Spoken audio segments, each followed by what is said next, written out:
اللهم صل على سيدنا محمد يا رب صل وسلم دائما ابدا على حبيبي.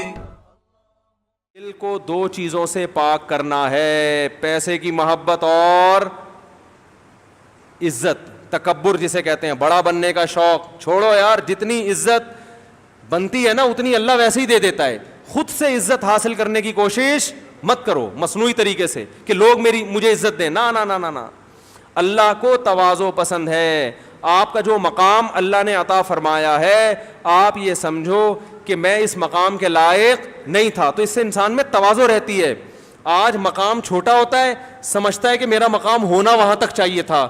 اس سے پھر جب آپ لوگوں سے ایک عزت چاہتے ہیں اور وہ ملتی نہیں ہے تو انسان کس میں جاتا ہے؟ ڈپریشن میں جاتا ہے، اسٹریس میں جاتا ہے. تو مسافر خانہ جب سمجھو گے میرے بھائی دنیا کو، تو پھر کیا ہوگا؟ نہ دولت کی محبت رہے گی اور نہ اس کی جاہ کی محبت. اور دیکھو انسان جو ہے نا، یہ اس کی اللہ نے ایک فطرت بنائی ہے کہ یہ عزت کو دولت پہ ترجیح دیتا ہے. یہ انسان کی نیچر ہے. اگر نہیں دے رہا تو اس کا مطلب یہ انسان ہے نہیں. تو جس کے دل میں لالچ ہوتی ہے نا، سب سے پہلے اس کی عزت ختم ہوتی ہے. نبی صلی اللہ علیہ وسلم نے کیا فرمایا؟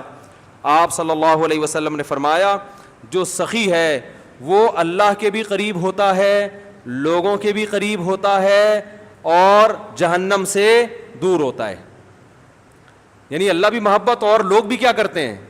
سخی ہونا. اس کی علامت ہے نا کہ دل میں پیسے کی محبت ہے نہیں، کھلا رہا ہے لوگوں کو. اور آپ صلی اللہ علیہ وسلم نے فرمایا جو کنجوس ہے نا، بخیل، وہ لوگوں سے بھی دور اور اللہ سے بھی دور اور جہنم کے قریب، جنت سے بھی دور. تو اللہ بھی محبت کرتے ہیں اور لوگ بھی محبت کرتے ہیں. تو سخاوت دکھاؤ میرے بھائی. اور میں جلدی سے بات کو سمیٹوں، کبھی بھی دوسرے کی جیب پہ نظر مت. اپنے آپ کو ایسا بناؤ کہ لوگ اپنی آمدن آپ کو بتاتے ہوئے گھبرائیں نہیں. سمجھ رہے ہو؟ یہ اللہ نے میرے ساتھ ایک معاملہ کیا ہے کہ بڑے بڑے سیٹھ آتے ہیں، حالانکہ بعض دفعہ تو مولانا صاحب کو آمدن بتاتے ہوئے لوگ ڈر رہے ہوتے ہیں کہ یہ چندہ نہ مانگ لیں. وہ بیچارے اپنے لیے نہیں، تو مدرسے کے لیے مانگ رہے ہوتے ہیں نا.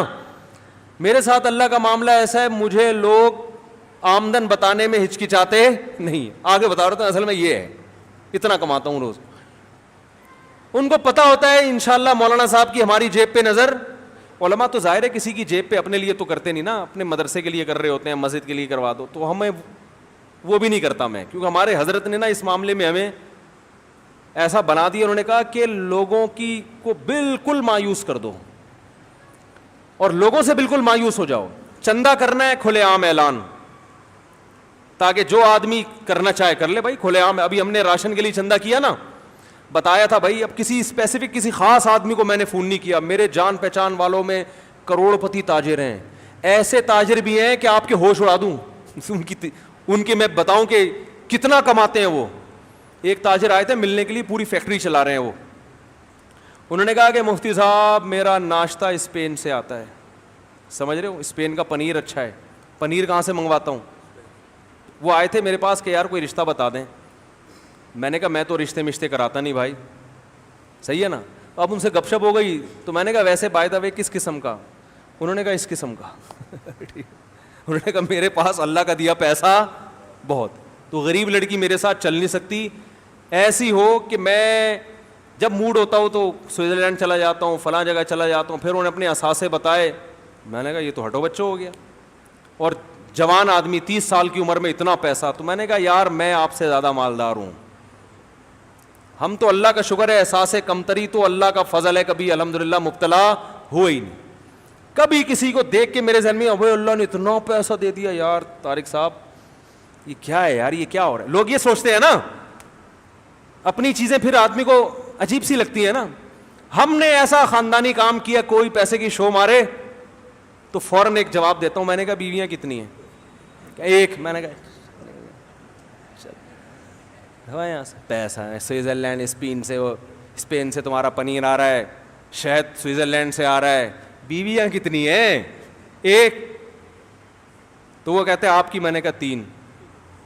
کہتے ہیں صاحب ہم پیسہ ہوگے بھی کیا ہیں غریب. میں نے کہا دیکھو ناشتہ کیا پنیر اسپین سے کھا لو یا ادھر سے دکان سے خرید کے کھا, کیا فرق ہوگا؟ کیا ٹیسٹ میں کتنا فرق ہو جائے گا بھائی؟ ہے پنیر ہی ہے نا. گھی کھا لو وہاں کا کھا لو, ہماری بھینس زیادہ اچھی ہے بھائی.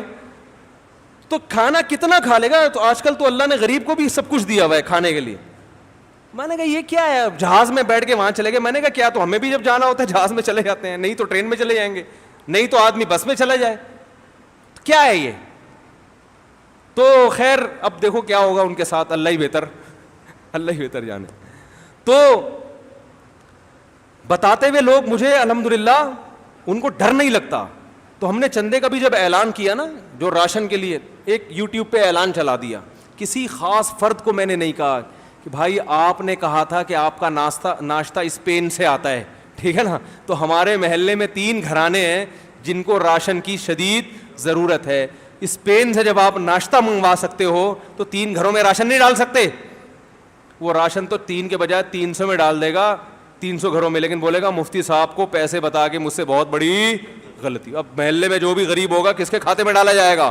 اور جب نہیں دوں گا تو تانے کس کے دیے جائیں گے؟ اسپین کے ناشتے کے اسپین سے پنیر. ایک تاجر میرے پاس آئے, مجھے بتانے لگے, دوستی ہے ان سے, گپ شپ ہے, بیٹھے ہوئے تھے, تو ایک چیز نکالی جیب سے, یہ پتہ نہیں کیا کیا چیزیں تھیں ان کے پاس, یہ میں نے یہ سوئٹزرلینڈ سے خریدا ہے. پھر مجھے انہوں نے اپنا موبائل نکال کے, ارے یہ میں نے پتہ نہیں یو ایس اے سے خریدا ہے, اس طرح کا نا. پھر بادام نکالے, یہ بادام میں نے پتہ نہیں ایران سے منگوائے تھے. پھر بتایا, یہ اپنا سوٹ کیس کھولا انہوں نے تو چیزیں دکھا رہے تھے, یہ میں نے فلاں جگہ سے, یہ میں نے فلاں جگہ سے. میں نے مونگ پھلی نکالی, کہہ رہے ہیں یہ میں نے کہا فلسطین سے. میں نے کہا یہ کہاں سے؟ میں نے کہا فلسطین سے منگوائی. کہہ رہے خیریت؟ میں نے کہا بھائی آپ جب سوئٹزرلینڈ سے اور فلانے سے اور ڈمکانے سے, تو کیا مطلب کہہ رہے ہیں؟ میں نے کہا بھائی مونگ پھلی کا بازار سے خریدو, توڑ کے کھاؤ, وہی ہے, چاہے سوئٹزرلینڈ سے آئے یا کہیں سے بھی آئے. تو ایسا یہ آپ کو اس لیے بتا رہا ہوں کہ کوئی بھی زیادہ شو مارا کرے نا, وہ تو بیچارے نیک آدمی تھے, شو نہیں مار رہے تھے, لیکن ایک مثال دے رہا ہوں, کوئی بھی زیادہ شو مارا کرے تو پیچھے نہ رہا کرو. بولو بھائی اللہ کا دیا ہمارے پاس آپ سے زیادہ ہے, بہت ہے اللہ کا دیا. اور اپنے آپ کو ایسا بنا دو کہ کوئی اپنی آمدن بتاتے ہوئے گھبرائے نہیں کہ یہ کمبخت کہیں پیسے نہ مانگ لے. سمجھ رہے ہو؟ لوگ نہیں بتاتے, اسی وجہ سے نہیں بتاتے. لوگوں کو پتا ہے مانگے گا پیسے, یہ کل اس کو ضرورت پڑے گی سب سے پہلے مجھے فون کرے گا یہ. تو ایسا بنا دو کہ بھائی ہمیں جو اللہ نے دیا, اقنع بما فی یدیک تکن اغنى الناس. حدیث میں آتا ہے جو اللہ نے تمہیں جتنا دے دیا اس پہ قناعت کرو, سمجھو میرے لیے یہ اللہ کا دیا بہت کچھ ہے. آپ نے فرمایا تم سب سے زیادہ مالدار بن جاؤ گے, کچھ نہ ہو کے بھی سب سے زیادہ دولت مند بن جاؤ گے, سب سے زیادہ مالدار کہلاؤ گے, طبیعت میں غنا ایسا پیدا ہو جائے گا. تو بھائی دل کو 2 محبتوں سے پاک کرنا ہے کہ نہیں کرنا؟ ایک پیسے, ہاں جو جائز عزت ہے جو آپ کو ملنی چاہیے وہ نہ ملے, پھر غم ہونا, یہ انسان کی فطرت. بھائی دفتر میں کام آپ نے کیا, آپ کو اپریشیٹ کرنا چاہیے تھا, دوسرا امپلائی جو ہے نا اس نے اپنے کھاتے میں ڈال کے عزت لے لی, تو پھر آپ کو غصہ آنا یہ کیا ہے؟ یہ ٹھیک ہے؟ بہادری کے جوہر ایک آدمی دکھا رہا ہے میدان جنگ میں, دوسرا اور تمغہ امتیاز کسی دوسرے کو مل رہا ہے, اس کو غصہ آئے گا؟ یہ نیچرل ہے, یہ غلط نہیں ہے. غلط یہ ہے کہ جوہر اس نے دکھائے اور کیش آپ کروا رہے ہو, اس کا حق بھی آپ لے رہے ہو. اور آج کل یہ چیز ہو رہی ہے مارکیٹ میں, تو قناعت نہیں ہے. عزت میں بھی قناعت کی ضرورت ہے بھائی, جتنی عزت اللہ نے دے دی بس یہ اللہ کی طرف سے. بھکاری پن بن کے جو عزتیں حاصل کرنے کی کوشش کرتا ہے وہ عزت پائیدار نہیں ہوتی, وہ جاندار عزت نہیں ہوتی. تو 2 محبتوں سے دل کو پاک کرنا ہے, مال کی محبت اور جا کی. اب ان محبت سے پاک کرنے کا طریقہ کیا ہے؟ یہ تو ہم نے اہمیت بتائی نا.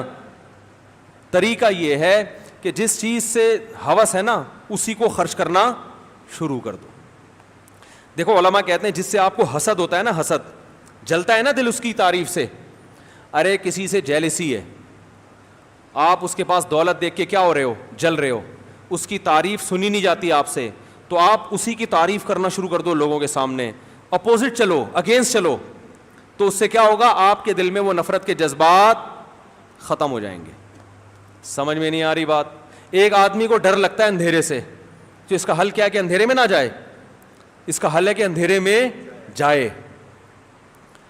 ہمارے بچپن میں ہمارے پڑوس میں ہمارے ایک رشتہ دار تھے, ان کو گائے جب آتی تھی نا تو وہ خود ذبح کرتے تھے, تو بچے دیکھ کے ڈر جاتے تھے. تو ایک دن ان کا بچہ کہا ابو گائے ذبح ہو رہی ہے, انہوں نے بچے کو لا کے نا گائے کی گردن پہ بٹھا دیا. وہ جو چیخیں نکلی ہے بچے کی, انہوں نے کہا یہیں بیٹھے گا, اور کاٹا اسی کے سامنے. انہوں نے کہا اگر ابھی سے اس کو یہ نہیں ہے تو یہ تو ممی ڈیڈی بن جائے گا. بچہ بلی سے ڈر رہا ہے, اس کا حل کیا ہے, بلی اٹھا کے اس کی گود میں رکھ دو. بیوی چوہے سے ڈر رہی ہے, جو کہ ڈرتی ہیں, چوہا اٹھا کے اس کی گود میں رکھ دو. پھر حالات کے ذمہ دار آپ. پھر بلی چوہے سے اتنا نہیں ڈرے گی جتنا آپ بیوی سے ڈرو گے, یعنی بیوی چوہے سے اتنا نہیں ڈرے گی جتنا آپ کس سے ڈرو گے, بیوی سے ڈر لگے گا آپ. تو ڈر کا علاج ہی یہی ہے کہ اس کے اگینسٹ چلا جائے. نبی نے فرمایا کہ جو بزدل ہے نا اس کو جہاد میں دگنا ثواب ملتا ہے, جہاد کرنے میں. یعنی بزدلوں کو بھی ترغیب دی ہے کہ اگر تمہارے اندر لڑنے میں ڈر لگتا ہے تو آپ نے ان کو حوصلہ دیا کہ تم لڑو گے, تمہیں بہادر سے دگنا ثواب ملے گا. سمجھ میں نہیں آ رہی میرا خیال ہے بات؟ تو بھائی جس چیز کی محبت ہے اس کے اگینسٹ چلنا شروع. تو پیسے کی محبت ہے, دل چاہتا ہے ہر وقت روکڑا جیب میں رہے, خرچ کرنا شروع کر دو. دیکھا 5-5 ہزار کی گڈی, یار بینک میں پیسے آئے, اکاؤنٹ میں اتنے پیسے آئے, یار زبردست ہو گیا بھائی, 3 لاکھ اس دفعہ, اگلی دفعہ بھی 4 لاکھ, اگلی دفعہ 6 لاکھ. ہاں بھائی اٹھا کے 3 لاکھ اٹھا کے کسی کو پکڑا دو. لے یار, ہر وقت دماغ میں یہی خناس بھرا ہوا ہے, اتنے پیسے آ گئے, اتنا پروفٹ ہو گیا, اتنا ہو گیا, اٹھا کے کیا کرو لوگوں میں بانٹ. لے لو یار دفعہ کو, جاؤ. ایسے کی کاغذ ہے نا, کیا ہے, اللہ نے دیا ہے کھانے کو, آئندہ بھی دے گا, ایسے بانٹو. ورنہ نہیں نکلی, یہ بیانات سننے سے نہیں نکلتی, یاد رکھو. مال کی محبت بیانات سننے سے نہیں نکلتی, کچھ بھی ہو جائے. جاہ کی محبت بیانات سننے سے نہیں نکل. اور یاد رکھو یہ پیسے کی محبت اگر ابھی نہیں نکالی نا, بڑھاپا بہت سے بھی زیادہ گندا گزرے گا. کیونکہ نبی نے فرمایا, حدیث کا مفہوم ہے, جس نے جوانی میں دولت کی محبت نہیں نکالی تو اس خوش فہمی میں نہ رہے کہ بڑھاپے میں یہ پیسے کی لالچ کم ہو جائے گی. لوگ کہتے ہیں جب بوڑھے ہو جائیں گے اب کرنے کو کچھ رہے گا نہیں اور قبر بالکل سامنے ہوگی تو ہمارے دل میں پیسے کی لالچ ہی نہیں ہوگی. نا نا نا نا نا, نبی نے فرمایا یحرم ابن آدم ویشب فیہ اثنتان, انسان جیسے جیسے بوڑھا ہوتا ہے 2 چیزوں کی ہوس بڑھتی ہے, جوان ہوتی ہے اور پاورفل ہو جائے گی پیسے کی محبت. جوانی میں پلاٹ خریدنے میں جو مزہ آتا ہے, بڑھاپے میں جو پلاٹوں کے بزنس میں مزہ آئے گا وہ جوانی میں نہیں آئے گا. بڑھاپے میں ذاتی رہنے کے لیے مکان خریدنے میں جو مزہ آئے گا وہ جوانی میں نہیں, حالانکہ اب تو قبر میں جانا ہے. تو اس خوش فہمی میں نہ رہو میرے بھائی. مفتی طارق مسعود صاحب کے بیانات سننے کے لیے youtube.com/مفتی طارق مسعود کو سبسکرائب کریں, اور اگر آپ لائیو ویڈیو کو کبھی بھی مس نہیں کرنا چاہتے ہیں تو سبسکرائب کرنے کے بعد بیل آئیکن پہ کلک کرنا مت بھولیں. جزاک اللہ.